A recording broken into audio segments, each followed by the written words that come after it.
Guys, I don't know if you can, hold on, can I zoom this in? I want you to see this. I don't know if you can see it or not through my eyes. Um, I just woke up. I'm not going to cap. I'm not going to cap. I'm not going to sit up here and say, well, I watched this game through its entirety.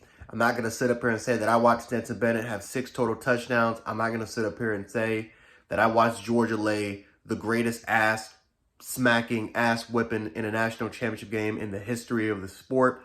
I'm not going to sit up here and say that, man. I fell asleep. I fell asleep in the second quarter. I fell asleep when Georgia when it was 24-7. I just fell asleep. And I'm not going to lie to you guys. I've been watching college football probably since I was like around 4 or 5 years of age.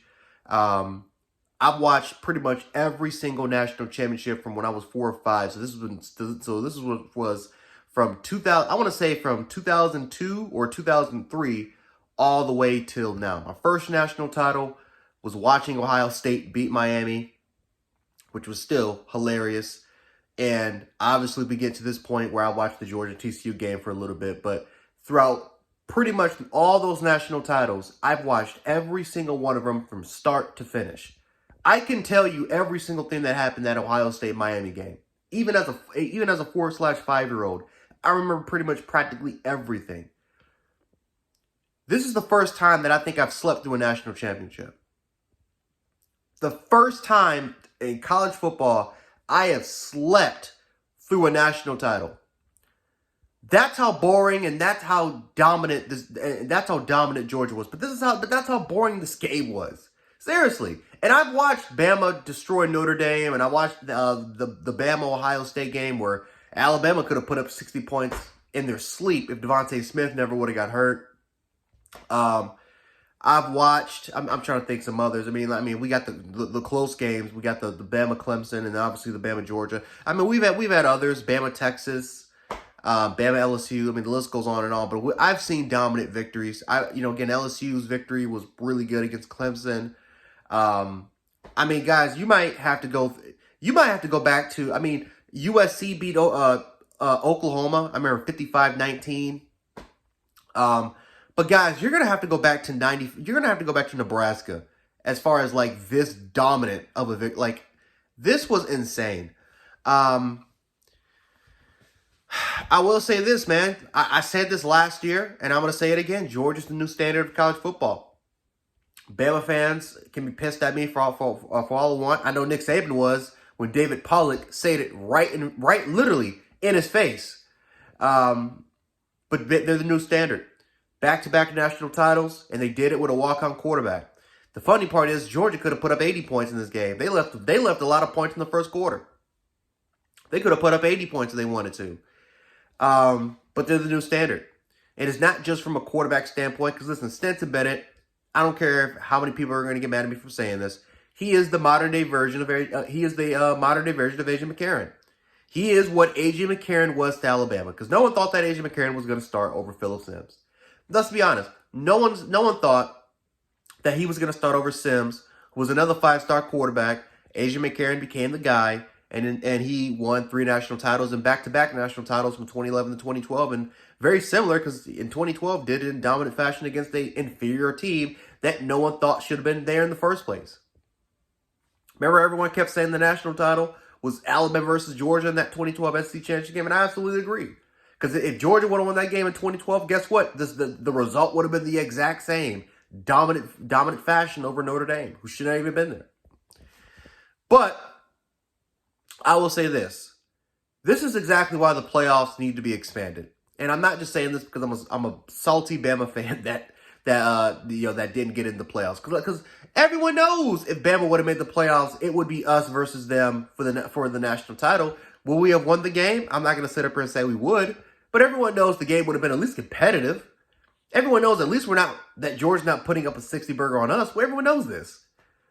But this is exactly why the playoffs need to be expanded. And this is why I am open for a 12-team playoff. Because yes, you have good stories like TCU. Yes, you have good stories like Cincinnati making it once in a while. Yes, you'll have good stories once in a while with UCF undefeated, dominant fashion. And maybe they'll beat a couple teams here and there. Who knows? Maybe they might actually reach to a national title. But at the end of the day, the best team will prevail. It always will. the best team will somehow, some way, find its way around, and it will prevail. 2014 Ohio State it was a perfect example, but however, TCU, that TCU team in 2014 was a way better football team than what it is now, and Baylor. Who knows if we would have had an expansion for the playoffs in 2014? Who knows what? I mean, it could have been resulted to come and shaken up. We could have actually got a Big 12 team to win a national title. Who knows? But this is exactly why we need an expansion. Because then we can stop asking these questions. Well, what if a 2017 Ohio State would have got in? What would the result be? Would they, what would it have been? What if a 2022 Bama would have got in? What if a 2015 TCU and Baylor would have got in? Like, these are questions, right? These are questions that could have been answered if we would have got a 12-team playoff. And I know some people say, what about the 13th, 14th, 15th best? Don't lose 3 games. Don't lose 3 games, and maybe your ass could have got in there. So that's my answer, but it is what it is. And honestly, again, that honestly would have been my answer for 20. That's my answer for 22 Alabama. For every Alabama fan that's saying that crap, listen, this is what I would say. Don't lose 2 games, and we would have got in here. If we would have lost simply just 1 game, the playoff committee would have put us in. But we can't lose 2 games, and then all of a sudden, when you look at our best margins of victory, our best game was against Texas or Mississippi State. Can't happen. So don't lose 2 games. Don't pretty much be mediocre against these opponents, and we would have got in here. But back to this. Georgia was dominant. Georgia was dominant. That's all I can pretty much say. Again, I fell asleep through the second quarter. I will say this: congratulations to Stetson or Stequavius Bennett for winning back-to-back titles. Absolutely deserved it. He actually went over 4,000 yards and actually made a video. No, I think I made a video or even a comment that Stetson Bennett wasn't even going to get close to throwing 4,000 yards. I was wrong. About that. I think he actually went over 4,000 yards. So congratulations to him. Georgia, listen, this is their youth team, guys. A lot of these players were backup players last year on that national title team back in 2021. A lot of these guys are going to be back next year. So they're the standard, and Bama's got to do something. This is why I'm saying, man, if you want to deal with mediocrity, Nick Saban, you can keep Pete Golding and you can keep Bill O'Brien, but you're not winning another national title unless you upgrade. Because right now Georgia is the standard, and we have got to do something to catch up with them. So congratulations to the Georgia Bulldogs, back-to-back national champions. We'll see what happens next season, but until then, Georgia right now is the standard of college football.